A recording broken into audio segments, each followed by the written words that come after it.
Assalamualaikum warahmatullahi wabarakatuh. Kali ini saya akan membahas tentang materi pohon atau tree.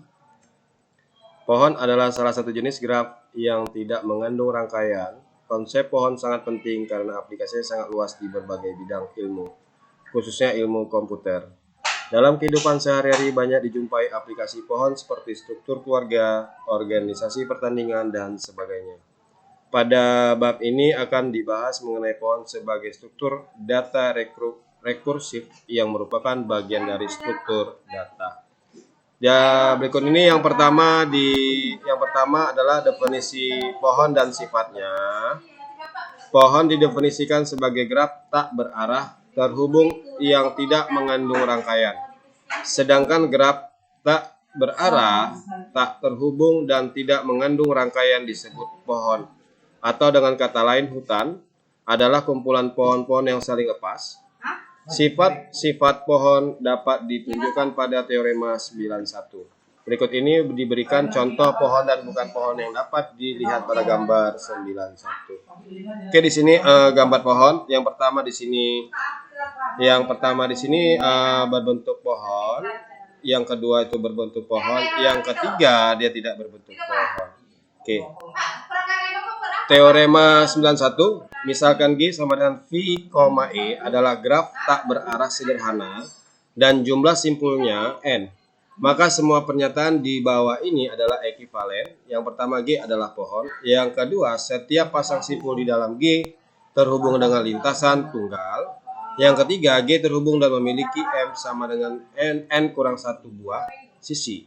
Yang keempat, G tidak mengandung rangkaian memiliki M sama dengan N kurang 1 buah sisi.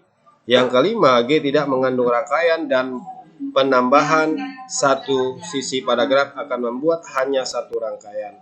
Yang keenam, G terhubung dan semua sisinya adalah jembatan. Yang kedua, pohon rentang, spanning tree. Pohon rentang dari graf terhubung adalah upagraf. Rentang yang berupa pohon. Pohon rentang didapat dengan cara memutuskan rangkaian di dalam graf. Hal ini terlihat pada gambar 92. Oke, di sini ada gambarnya. Yang pertama gambar G, yang kedua T1, T2, T3 dan T4 itu merupakan pohon rentang. Setiap graf terhubung paling sedikit mempunyai satu buah pohon rentang. Graf tak terhubung dengan K komponen mempunyai K buah hutan rentang yang disebut hutan rentang. Pohon rentang banyak diaplikasikan dalam kehidupan sehari-hari. Misalnya rute pesan pada jaringan komputer dan masalah jaringan listrik. Pohon rentang minimum. Permasalahan pohon rentang minimum misalnya jika dalam suatu daerah mau dipasang jaringan listrik, maka agar biaya pemasangannya minimum, maka dapat menggunakan metode tertentu.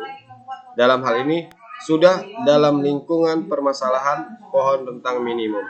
Untuk mencari pohon rentang dengan total bobot minimum, cara yang paling sederhana adalah dengan mendaftarkan semua pohon rentang yang dibuat dan menghitung bobotnya. Selanjutnya dipilih total bobot yang paling kecil. Metode ini tidak efisien terutama pada graf yang cukup besar sehingga ada metode yang lebih efisien yaitu algoritma Kruskal dan algoritma Prim. Oke, yang pertama algoritma Kruskal. Sebelum langkah pertama yang harus dilakukan adalah sisi-sisi dari graf diurut menaik berdasarkan bobotnya, mulai dari bobot terkecil sampai terbesar. Pada setiap langkah dipilih sisi dengan bobot terkecil, tetapi tidak membentuk loop dengan sisi-sisi yang sudah dipilih terdahulu atau rangkaian.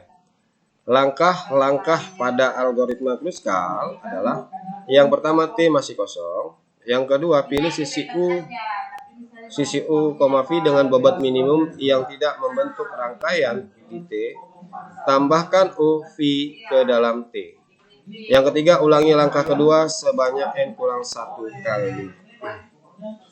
Contohnya di sini carilah pohon rentangan pada graf pada gambar 93 dengan menggunakan algoritma Kruskal. Oke, di sini perhatikan untuk bobot 1 ke 2 adalah 10, 2 ke 3 adalah 50, 2 ke 5 40, 3 ke 5 itu 35, 1 ke 5 ada 45, 1 ke 4 30, 4 ke 6 20, 2 ke 6 itu ada 25, 5 ke 6 55, dan 3 ke 6 itu adalah 15. Oke, di sini bentuknya tadi ya 1,2 itu bobotnya 10, 3,6 itu bobotnya adalah 15, 4,6 bobotnya 20, 2,6 bobotnya 25, 1,4 bobotnya 30, 3,5 bobotnya 35, 2,5 bobotnya 40, 1,5 bobotnya 45, 2,3 bobotnya 50 dan 5,6 itu bobotnya 55. Oke, di sini langkah sisi pada bobot hutan rentang. Oke, di situ ada 0 berarti tidak ada sisi yang berhubungan 1 sampai 6. Yang pertama di sini 1,2 itu bobotnya adalah 10, itu rentangannya ada 1 ke 2. Untuk yang kedua di sini ada 3,6 itu bobotnya adalah 15. Perhatikan pada gambarnya di sini 1 ke 2 itu berhubungan dan 3 ke 6 itu juga berhubungan. Yang ketiga 4,6 kita harus mengikuti dari 1 2 tadi ya. Jadi bobotnya 20, tadi 1 2-nya tetap, 3 6-nya tetap, lalu kemudian di situ 6 ke 4 atau 4 ke 6. Yang keempat 2,6 dengan bobot 25. 1 ke 2-nya tetap, 3 ke 6-nya tetap, lalu 4 ke 6-nya tetap, dia hanya ditambahi 2 ke 6. Untuk yang kelima itu 1,4 dengan bobot 30, itu ditolak karena tidak sesuai.